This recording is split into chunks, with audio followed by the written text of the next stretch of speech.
Olá, meus irmãos, a paz do Senhor Jesus Cristo. Como é que vocês estão? Tudo bem? Estamos de volta aqui em nossa pré-aula, mais uma pré-aula, e agora estaremos estudando a lição de número 4 desse quarto trimestre de 2020.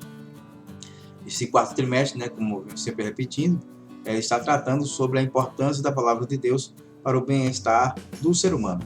Esse é o tema desse quarto trimestre e nós estaremos com essa pré-aula tentando ajudar os irmãos que estão trabalhando com a escola dominical, professores, superintendentes, ou até os alunos mesmos que queiram se aprofundar mais um pouco na palavra de Deus. Se você não tem a sua revista dominical, procure uma das nossas congregações ou a nossa igreja sede para adquirir a sua revista, ok? Então vamos lá, a salvação de paz a todos os irmãos que estão aí nos acompanhando. Eu peço aos irmãos aí que curtam o vídeo, que dê o seu like, faça o seu comentário aí no vídeo para nos ajudar na divulgação, tá bom? Curtam, comente, compartilha, em nome de Jesus, vai nos ajudar bastante. Então vamos lá para o nosso estudo dessa quarta lição. Bem, meus irmãos, então vamos lá, lição de número 4. O tema da lição de hoje é a suficiência de Cristo para restaurar a totalidade do ser humano. Esse é o tema da nossa lição, queríamos trabalhar e só fazer aqui uma observação. A gente vai pontuar algumas coisas da lição, já que a lição ela trabalha em cima de vários aspectos, são 3 pontos para serem desenvolvidos. Nós iríamos pontuar algumas coisas que a gente julga de grande relevância e você vai então incrementar a sua aula aí na sua congregação, na sua classe aí de jovens e adultos, tá bom? Então vamos agora para a nossa lição. Como de praxe, a Betel ela trabalha em cima de 3 objetivos para serem desenvolvidos e alcançados durante a exposição da aula. O primeiro objetivo é mostrar o mapa da nossa personalidade. O segundo objetivo é ensinar que é preciso se desprender do passado. E o terceiro e último objetivo é explicar que o diabo não quer que alcancemos a cura. Então, esses são os objetivos para serem alcançados na nossa lição. O mapa da nossa personalidade. Esse é o ponto 1 da nossa lição. Mas então, o que seria personalidade? Personalidade é o conjunto de características marcantes de uma pessoa. É a força ativa que ajuda a determinar o relacionamento da pessoa, baseado em seu padrão individual, pessoal, social. E é referente também ao pensar, sentir e agir. Bom, então vamos aqui tratar sobre o nosso ponto 1.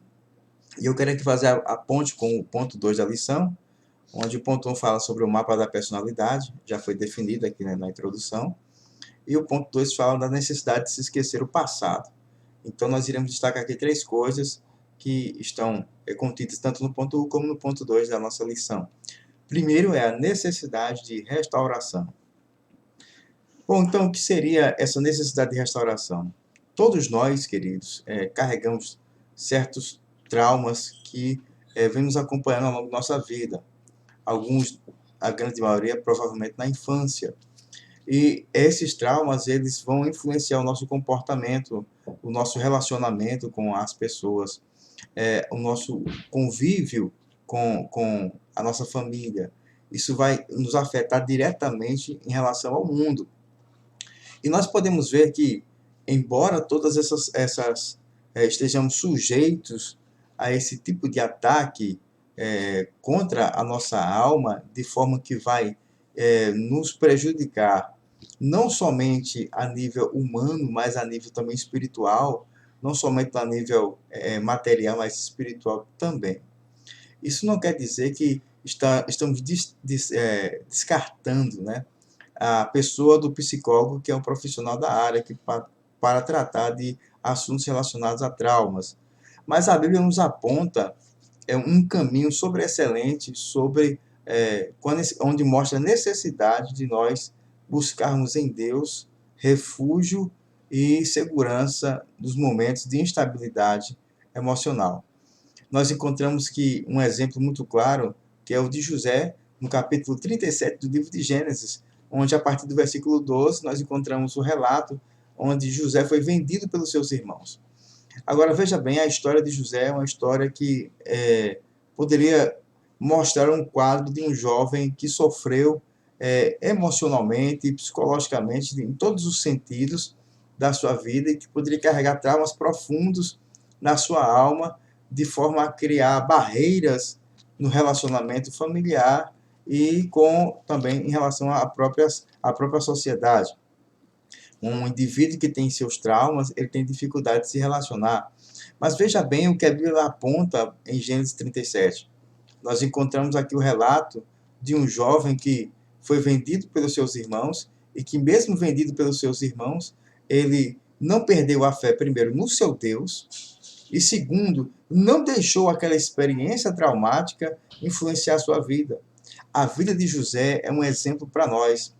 Ele, ainda novo, ainda adolescente, devido ao carinho e ao amor do pai para com ele, de forma evidenciada no meio dos seus irmãos, no meio dos demais irmãos, ele foi vendido por ciúmes. E, a princípio, era para ser tirado a vida de José, mas Deus, de forma providencial, preservou a vida daquele moço, e ele, sendo vendido pelos seus irmãos a mercadores, foi se parar no Egito, onde ficou como escravo, prisioneiro. Depois, em outro momento da vida de José, foi trabalhar como copeiro, como oficial na casa de Potifar, e depois ascendeu-se, por providência divina, a vice-governador, como vocês conhecem bem a história. O fato é que tudo aquilo que aconteceu na vida de José, ele não nutriu na sua alma e no seu coração. E isso é evidenciado quando a Bíblia mostra que José se deu a conhecer aos seus irmãos. Ele poderia, com o seu poderio, com a sua influência política, militar, ele poderia mandar prender, então, seus irmãos, como se fossem ladrões e salteadores. Mas ele entendeu que, acima daquela situação e de tudo aquilo que aconteceu na sua vida, estava um plano de Deus, um projeto divino para a preservação da vida. E isso ele fala com os seus irmãos quando se dá a conhecer. Quando ele disse que foi para a preservação da vida que ele chegou até o Egito e chegasse até onde ele chegou.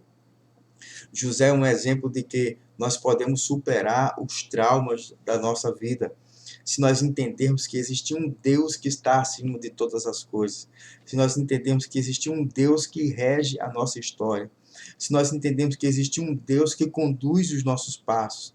A Bíblia nos diz que os passos de um homem bom são confirmados pelo Senhor. A Bíblia aponta que há caminhos que para o homem parece ser bom, mas seu fim é morte. Mas os planos de Deus são maiores e melhores do que os nossos, de forma que até as experiências mais amargas que nós passamos, certamente tem a mão de Deus ali, nos guardando e nos dando força para superarmos aquelas dificuldades e traumas que marcaram a nossa vida, mas que não devem ser o marco divisor ou definidor da nossa felicidade e da nossa história. O que nós entendemos, segundo a Bíblia, é que, embora sujeitos essas experiências amargas, todavia, nós devemos confiar em Deus, que vai mudar a história de forma que nós poderemos superar essas dificuldades e viver de glória em glória, segundo Cristo Jesus. Então, a Bíblia aponta a solução, e essa solução se encontra na pessoa bendita de Jesus. Quando Jesus ele fala aos seus discípulos em João 14, versículo 6, eu sou o caminho, apontando para ele como a solução, a verdade, onde não existe sombra de variação, e a vida. Nele se resume toda a nossa felicidade. Mateus 11, 28 nos diz: vinde a mim todos os que estão cansados e oprimidos, e eu vos aliviarei. Tomai sobre vós o meu jugo, e aprendei de mim que sou manso e humilde de coração, e encontrareis descanso para a vossa alma, porque o meu jugo é suave e o meu fardo é leve. A paz que excede todo entendimento está na pessoa bendita de Jesus. Daí nós encontramos o ponto 3, aqui desse resumo dos 2 pontos da lição, que o resultado de tudo isso é reconhecendo a necessidade de uma restauração, buscando-se em Jesus a solução e tendo encontro em compreendendo a soberania de Deus, mesmo em meio às dificuldades, nós encontramos paz para o nosso espírito. Bom, o ponto 3 da lição nos fala que o inimigo não quer que alcancemos a cura. E O comentarista aqui trabalha em cima desses 3 pontos, que é não dar ouvidos à mentira, buscar aconselhamento e uma vida abundante. Uma coisa é verdade, se há um ser que procura a nossa destruição, é o diabo. Ele veio justamente com essa missão de desfazer, de destruir tudo aquilo que Deus construiu na vida do homem. Nada de bom pode vir do nosso adversário. Então, o fato é que nós encontramos na Bíblia informações suficientes que mostram que o adversário, o grande opositor do povo de Deus, ele não vai quietar e não vai parar enquanto não destruir a nossa vida. Então, ouvir a mentira é dar crédito ao que o diabo diz. Temos na Bíblia registro de pessoas que preferiam ouvir o adversário e não a Deus. Nós encontramos lá no relato do livro de Gênesis, quando Adão preferiu ouvir a serpente e não a Deus.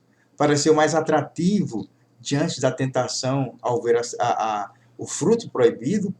Pareceu mais interessante ouvir o que o diabo estava dizendo, que Satanás estava dizendo, do que o que Deus estava dizendo. E quando nós encontramos na Bíblia o resultado da desobediência de Adão, percebemos que não vale a pena ouvir a mentira. Não vale a pena ouvir o que Satanás diz. É por isso que nós precisamos estar abertos a ouvir o que Deus tem para a nossa vida. E nós só encontramos o que Deus tem para a nossa vida, a solução, através da sua palavra, através do uso da Bíblia Sagrada. E eu tenho percebido, irmãos, como diz o pregador, né, Hernandes Dias Lopes, o pastor Hernandes Dias Lopes, que nós estamos vivendo em um período de analfabetismo bíblico.